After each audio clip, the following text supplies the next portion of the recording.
बिस्मिल्लाहिर्रहमानिर्रहीम। अस्सलाम वालेकुम। CS504 के साथ हाजिर हूँ। 10 इसकी लास्ट डेट है।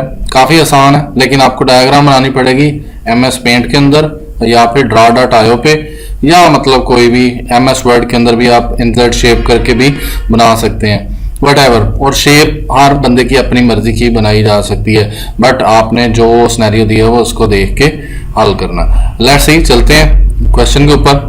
और जो है वो यहाँ पे क्वेश्चन 2 है।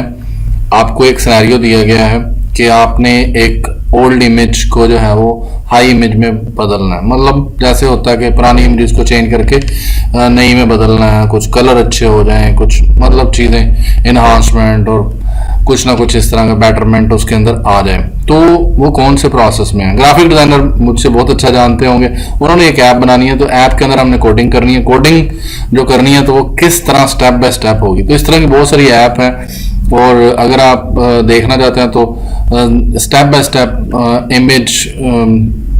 इमेज चेंज फंडामेंटल स्टेप्स को इस तरह करके मैंने सर्च किया था कि fundamental steps to change the image from older to newer one. तो इस तरह करके कुछ मैंने सर्च किया था। तो वो इमेज जो आई है मैं आपको दिखाना चाहूँगा। The general idea that image has to undergo a number of task such as acquisition. तो स्टेप बाय स्टेप आपने देखना, एक्विजिशन, कंप्रेशन, इन्हांसमेंट, रिकंस्ट्रक्शन, और भी बहुत सारे स्टेप्स होते हैं। आप इन चारों को ही कर सकते हैं डब्बे के अंदर बंद, और फिर इनको शो करवा सकते हैं कि पहला स्टेप एक्विजिशन, दूसरा कंप्रेशन, तीसरा एनहांसमेंट एंड रिकंस्ट्रक्शन। आप लोग मेरे साथ काफ़ी पिछले 2-3 सेमेस्टरों से जुड़े हुए हैं, लेकिन स्टिल अगर आपने चैनल सब्सक्राइब नहीं किया तो प्लीज़ सब्सक्राइब कर दें चैनल। और मेरे दोनों बेटों का भी चैनल है, हाजिब फरूक भुट्टा और अहमद फरूक भुट्टा। तो काइंडली उन दोनों चैनल को भी सर्च करके सब्सक्राइब कर दीजिएगा, बहुत मेहरबानी होगी आप लोगों की। Thank you. चलते हैं आगे कि जी उन्होंने एक ऐप बनानी है, तो उसके अंदर ये कुछ स्टेप्स थे जो कि आपकी नज़र होने चाहिए। इन्हीं को ही हमने स्टेप डाउन करना है। आपने पहला तो बताना है कि हम नीचे जो टेक्निक्स दी हुई हैं, क्लाइंट सर्वर आर्किटेक्चर होगा, लेयर्ड आर्किटेक्चर होगा, पाइप एंड फिल्टर आर्किटेक्चर होगा, या रेपोजिटरी आर्किटेक्चर होगा।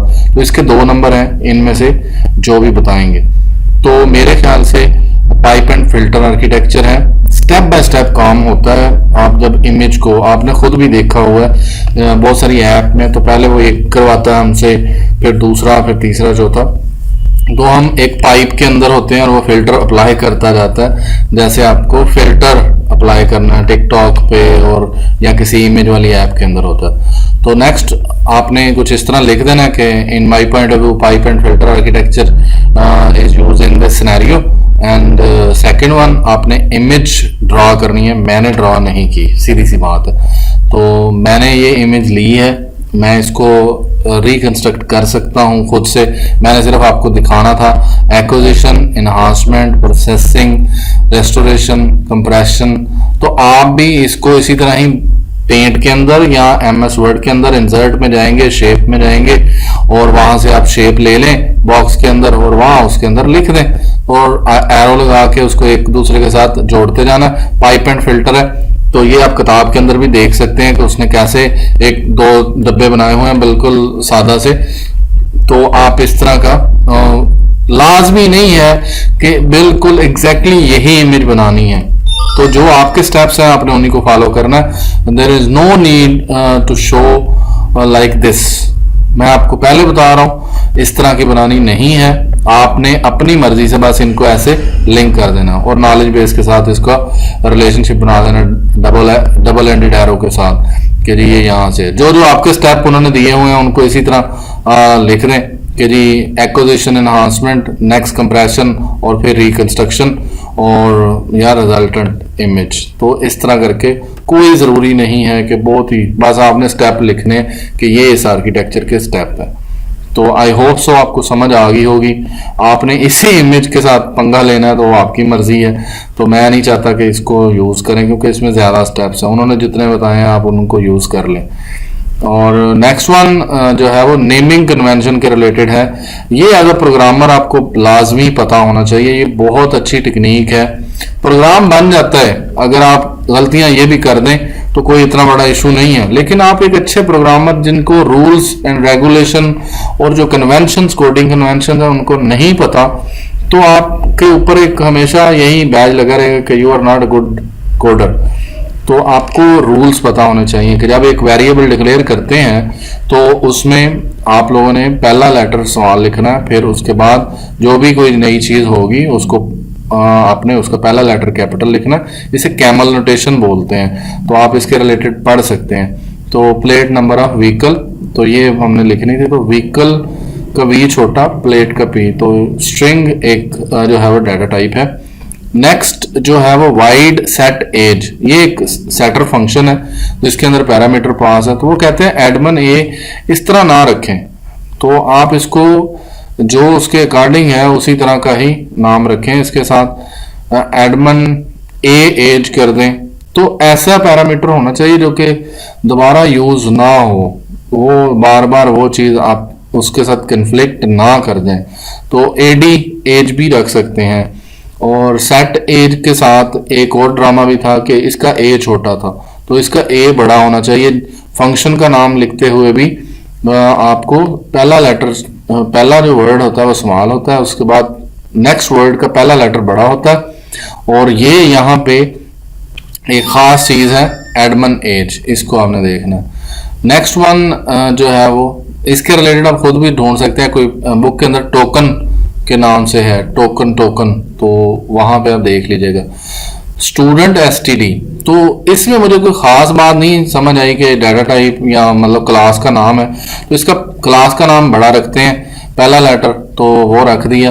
ऑब्जेक्ट के साथ अब मुझे समझ नहीं आ रही कि एसटीडी को क्या किया जाए, क्योंकि इसके रिलेटेड कोई खास एग्जाम्पल नहीं है बुक के अंदर के एक ऑब्जेक्ट का। तो वही होता है कि कोई भी ऑब्जेक्ट का नाम इसमें से ही आपने देना होता है। नेक्स्ट है इंट ओपन डीवीडी प्लेयर। तो इंट ओपन डीवीडी प्लेयर में ये दरमियान में सारा कैपिटल है और ये जो है वो स्मॉल है, तो इसको आपने कोशिश करनी है इंट ओपन डीवीडी का डी आपने बड़ा रखना है, सारा नहीं बड़ा रखना। इस तरह प्लेयर का जो है वो पी बड़ा रखना है, और बाकी फंक्शन है तो इसको आपने नोट कर लेना। नेक्स्ट वन आपने जो है वो नोट करना है कि क्लास स्टूडेंट इन्फो, तो आपने इसको सही करके लिखना है, क्लास स्टूडेंट का एस बड़ा और इन्फो का आई बड़ा।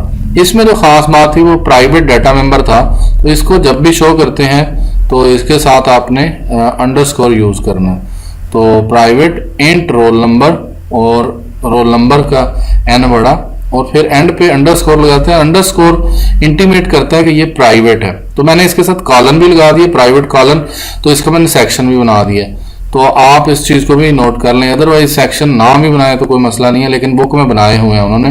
तो private colon int roll number, तो मेरा मकसद था कि आपको थोड़ा सा, तो आप पढ़ लीजिएगा कि अंडरस्कोर क्यों लगाते हैं। अंडरस्कोर इंटीमेट करता है कि ये एक प्राइवेट डाटा मेंबर है, और यहाँ पे क्लास एंड हो रही है और डबल डॉट लगाने की मेरा ख्याल कोई ज़रूरत नहीं है। तो सारी गेम इसी रोल नंबर ऑफ स्टूडेंट की थी। तो इन्फो का आई बड़ा, स्टूडेंट, तो कुछ ये आई थिंक सो आप लोगों को पॉइंट क्लियर हो गया होगा और आपकी हेल्प होगी। जो मेरे पास जितना नाकस इल्म है उसके मुताबिक मैंने आपको बता दिए। डायग्राम आपने खुद बनानी है नए सिरे से, ये नहीं यूज करनी या एग्जैक्टली ये नहीं बनानी, मैंने आपको सिर्फ बताया कि इस तरह की होती है, ये स्टेप लिखते हैं। I hope so all clear. Please channel को सब्सक्राइब कर दें, वीडियो को लाइक भी कर दें, और आपका बहुत बहुत शुक्रिया। Thank you.